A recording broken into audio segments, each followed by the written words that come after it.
ಚುನಾವಣಾ ಪ್ರಚಾರದಲ್ಲಿ ರಾಹುಲ್ ಗಾಂಧಿ ಮಾತಾಡ್ತಾ ಒಂದು ವೇಳೆ ಕಾಂಗ್ರೆಸ್ ಅಧಿಕಾರಕ್ಕೆ ಬಂದರೆ ದೇಶದ ಸಂಪತ್ತನ್ನು ಸಮಾನವಾಗಿ ಹಂಚಿಕೆ ಮಾಡಲಾಗುವುದು ಎಂಬ ಹೇಳಿಕೆಯನ್ನು ಕೊಟ್ಟಿದ್ದರು. ಇದಕ್ಕೆ ನರೇಂದ್ರ ಮೋದಿ ಅವರು ತೀಕ್ಷ್ಣ ವಾಗ್ದಾಳಿಯನ್ನು ನಡೆಸಿದ್ರು.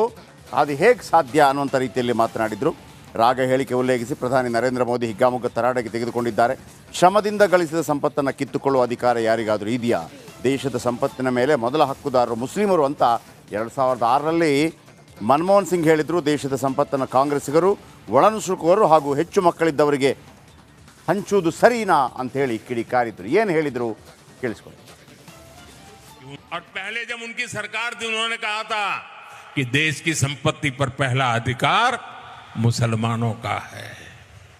इसका मतलब ये संपत्ति इकट्ठी करके किसको बांटेंगे? जिनके ज्यादा बच्चे हैं उनको बांटेंगे। घुसपैठियों को बांटेंगे। क्या आपकी मेहनत की कमाई का पैसा घुसपैठियों को दिया जाएगा? आपको मंजूर है? ये कांग्रेस का मैनिफेस्टो कह रहा है कि वो माताओं बहनों का सोने का हिसाब करेंगे, उसकी जड़ती करेंगे, जानकारी लेंगे और फिर उस संपत्ति को बांट देंगे और उनको बांटेंगे जिनको मनमोहन सिंह जी की सरकार ने कहा था कि संपत्ति पर पहला अधिकार मुसलमानों का है। भाइयों बहनों, ये अर्बन नक्सल की सोच, मेरी माताओं बहनों, ये आपका मंगलसूत्र भी बचने नहीं देंगे, यहां तक जाएंगे मैं कहने आया हूं। ನಮಸ್ಕಾರ, ನೀವು ನೋಡ್ತಾ ಇದ್ದೀರಾ ರಿಪಬ್ಲಿಕ್ ಕನ್ನಡದ ವಿಶೇಷ ಕಾರ್ಯಕ್ರಮ. ನಾನು ನಾಗೇಂದ್ರ ಬಾಬು. ಲೋಕಸಭಾ ಚುನಾವಣೆ, ರಾಜ್ಯದ 28 ಲೋಕಸಭಾ ಕ್ಷೇತ್ರಗಳ ಪೈಕಿ ಈ ಒಂದು ಲೋಕಸಭಾ ಕ್ಷೇತ್ರ ಈ ಬಾರಿ ಸಾಕಷ್ಟು ಚರ್ಚೆಗೆ ಕಾರಣ ಆಗಿದೆ, ಬೇರೆ ಬೇರೆ ವಿಚಾರಗಳಿಗೆ. ಈ ಕ್ಷೇತ್ರದಿಂದ ಮತ್ತೊಮ್ಮೆ ಕಣಕ್ಕೆ ಇಳಿದಿದ್ದಾರೆ ಕೇಂದ್ರ ಸಚಿವರು, ಹಾಲಿ ಸಂಸದರು, ಬಿಜೆಪಿ ಅಭ್ಯರ್ಥಿ ಆಗಿರುವಂತಹ ಪ್ರಹ್ಲಾದ್ ಜೋಶಿ ಅವರು ನಮ್ಮೊಂದಿಗೆ ಇದ್ದಾರೆ ಇವತ್ತು. ಸರ್, ಕಾರ್ಯಕ್ರಮಕ್ಕೆ ಸ್ವಾಗತ. ಪ್ರಹ್ಲಾದ್ ಜೋಶಿ ಅವರೇ, ಹೇಗಿದ್ದೀರಿ? ಹೇಗೆ ನಡೀತಾ ಇದೆ ಪ್ರಚಾರ ಎಲ್ಲ? ಭಾಳ ಚೆನ್ನಾಗಿ ನಡೀತಾ ಇದೆ. ಭಾಳ ಅದ್ಭುತವಾದಂತಹ ಜನರ ಪ್ರತಿಕ್ರಿಯೆ ಇದೆ.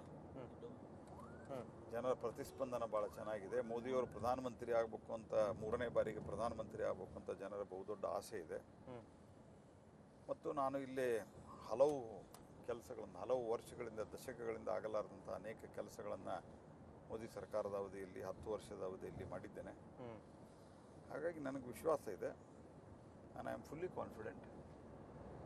ಕಿತ್ತೂರು ರಾಣಿ ಚೆನ್ನಮ್ಮ ಮೈದಾನದಲ್ಲಿ ಬಾವುಟವನ್ನು ಹಾರಿಸುವ ಮೂಲಕ ಯಶಸ್ಸನ್ನು ಕಾಣುವಂತಹ ಪ್ರಹ್ಲಾದ್ ಜೋಶಿ ಅವರು ಇವತ್ತಿಗೂ ಕೂಡ ಹಿಂದೆ ತಿರುಗಿ ನೋಡೇ ಇಲ್ಲ. ಕಂಟಿನ್ಯೂಸ್ ಆಗಿ ಯಶಸ್ಸಾಗೇ ಹೋಗ್ತಾ ಇದೆ. ಇವತ್ತಿನ ಜೀವನ ಹೇಗೆ ಸಾಗ್ತಾ ಇದೆ, ರಾಜಕೀಯ ಜೀವನ? ಇಲ್ಲ, ನಾನು ಯಾವುದೇ ಕೆಲಸವನ್ನು ಮಾಡಬೇಕಾದ್ರೆ ಅಥವಾ ಈ ಹೋರಾಟವನ್ನು ಮಾಡಬೇಕಾದ್ರೆ, ಇವನ್ ರಾಣಿ ಚೆನ್ನಮ್ಮ ಮೈದಾನದ ಹೋರಾಟವನ್ನು ಮಾಡಬೇಕಾದ್ರೆ ನಾನೇನೋ ಒಂದು ಆಗಿಬಿಡ್ತೀನಿ ಅಂತ ನಾನು ಹೋರಾಟ ಮಾಡಿಲ್ಲ, ಕನಸು ಮನಸ್ಸಿನಲ್ಲೂ ವಿಚಾರ ಮಾಡಿಲ್ಲ. ಯಾಕಂದರೆ we come from a very very ordinary background. ಸಾಮಾನ್ಯವಾದಂಥ ಒಂದು ಕುಟುಂಬ ನಮ್ಮದು. ನಮ್ಮ ಮನೆಯಲ್ಲಿ ಎಲ್ಲರೂ, ನಮ್ಮ ತಂದೆ ರೈಲ್ವೆಯಲ್ಲಿ ಕ್ಲಾರ್ಕು, ನಮ್ಮ ಬ್ರದರ್ಸು ಬ್ಯಾಂಕ್ ಇತ್ಯಾದಿಯಲ್ಲಿ ಕ್ಲರಿಕಲ್ ಹುದ್ದೆಯಲ್ಲಿದ್ದವರು. ನೀವು ಓದಿದ್ದು ಕೂಡ ರೈಲ್ವೆ ಶಾಲೆಯಲ್ಲಿ, ರೈಲ್ವೆ ಕನ್ನಡ ಶಾಲೆಯಲ್ಲಿ, ಸರ್ಕಾರಿ ಶಾಲೆಯಲ್ಲಿ. ಸೊ ಹಾಗಾಗಿ ನಾವು ಅತ್ಯಂತ ಒಂದು ಸಾಮಾನ್ಯ ಕುಟುಂಬದಿಂದ ಬಂದವರು. ಏನೋ ಒಂದು ವಿಚಾರಕ್ಕೆ ಬದ್ಧರಾಗಿ ಹೋರಾಟ ಮಾಡಿದಾಗ ನಾವು ಇಲ್ಲಿ ಯಾವುದಕ್ಕೂ ಬರ್ತೀವಿ ಅಂತ ಅಂದ್ಕೊಂಡಿರಲಿಲ್ಲ. ಈಗಾದರೂ ಯಾವುದೋ ಒಂದು ಅಜೆಂಡಾ ಇಟ್ಟು ನಾನು ಎಂದೂ ಕೆಲಸ ಮಾಡಿಲ್ಲ. ನನ್ನ ವೈಯಕ್ತಿಕ ಅಜೆಂಡಾ ಇಟ್ಕೊಂಡು ಜನಕ್ಕೆ ಕಲ್ಯಾಣ ಆಗಬೇಕು, ಜನರಿಗೆ ಒಳ್ಳೆಯದಾಗಬೇಕು. ನಾವು ನಮ್ಮನ್ನ ಇಂಥ ಸಾಮಾನ್ಯ ಕುಟುಂಬದಿಂದ ಬಂದವರು ಜನ ದೊಡ್ಡ ಸ್ಥಾನದಲ್ಲಿ ಕೂಡಿಸಿದ್ದಾರೆ. ಈ ಕ್ಷೇತ್ರದಲ್ಲಿ, ಈ ಭಾಗದಲ್ಲಿ ಬಹುದೊಡ್ಡ ಒಂದು ಬದಲಾವಣೆಯನ್ನು ತರಬೇಕು. ಇದೇ ಉದ್ದೇಶ ಇಟ್ಕೊಂಡು ನಾನು ಕೆಲಸ ಮಾಡಿದ್ದೇನೆ ಹೊರತಾಗಿ. ಹಾಗಾಗಿಯೇ ನನ್ನ ಮೇಲೆ ಇಲ್ಲಿವರೆಗೆ ಬೇರೆ ಬೇರೆ ಇನ್ನೇನು ಆರೋಪಗಳು ಅದು ಇದು ಮಾಡಬಹುದು ರಾಜಕೀಯ ಕಾರಣಕ್ಕೋಸ್ಕರ. ಆದರೆ ನಾನು ಭ್ರಷ್ಟ ಅಂತ ಯಾರೂ ಹೇಳೋಕ್ಕೆ ಸಾಧ್ಯ ಇಲ್ಲ, ನಾನು ಕೆಲಸ ಮಾಡಿಲ್ಲ ಅಂತ ಯಾರು ಹೇಳೋಕ್ಕೆ ಸಾಧ್ಯ ಇಲ್ಲ. 2004ರಲ್ಲಿ ಮೊದಲ ಬಾರಿಗೆ ಕಣಕ್ಕಿಳಿತೀರಿ, ಅಭೂತಪೂರ್ವವಾದಂಥ ಗೆಲುವನ್ನು ದಾಖಲು ಮಾಡ್ತೀರಿ. ಆದರೆ 2019 ಅದರ ಹಿಂದಿನ ಚುನಾವಣೆಯಲ್ಲಿ ನಿಮ್ಮ ಪ್ರತಿಸ್ಪರ್ಧಿಯಾಗಿ ವಿನಯ್ ಕುಲಕರ್ಣಿ ಅವರು ಇರ್ತಾರೆ.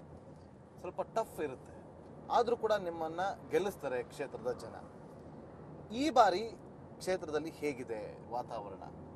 ಅಲ್ಲ, ನಿಮ್ಮ ಅನಾಲಿಸಿಸ್ ತಪ್ಪಿದೆ ನನ್ನ ಪ್ರಕಾರ. 2004ರಲ್ಲಿಯೂ ನಾವು ಭಾಳ ಕಾನ್ಫಿಡೆಂಟ್ ಇದ್ವಿ. ನಾನು ಅದನ್ನು ಹೇಳಿದ್ದೆ.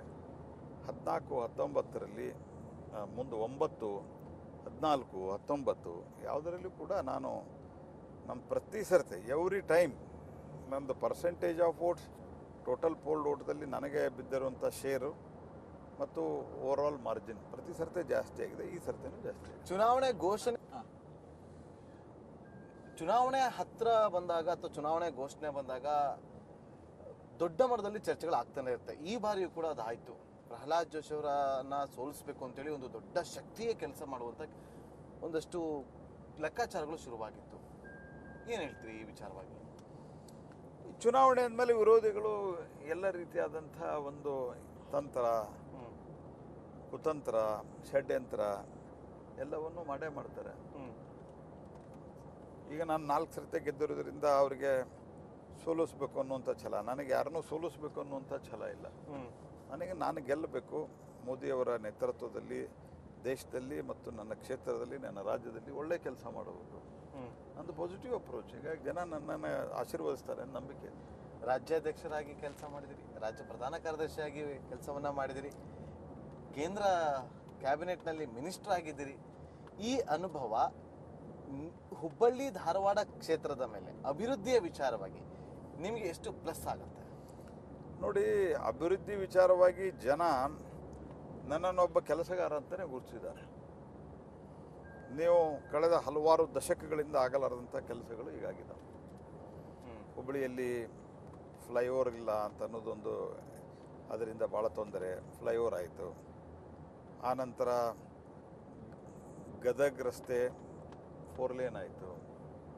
ಹಿಂದೆಲ್ಲ ರಿಜೆಕ್ಟ್ ಮಾಡಿದ್ದು ನನ್ನ ಕಡೆ ಪತ್ರಗಳಿದ್ದಾವೆ, ಸ್ಟೇಟ್ಮೆಂಟ್ಗಳು. ಹಿಂದೆಲ್ಲ UPA ಸರ್ಕಾರದಲ್ಲಿ ಗದಗ ಹೊಸಪೇಟೆ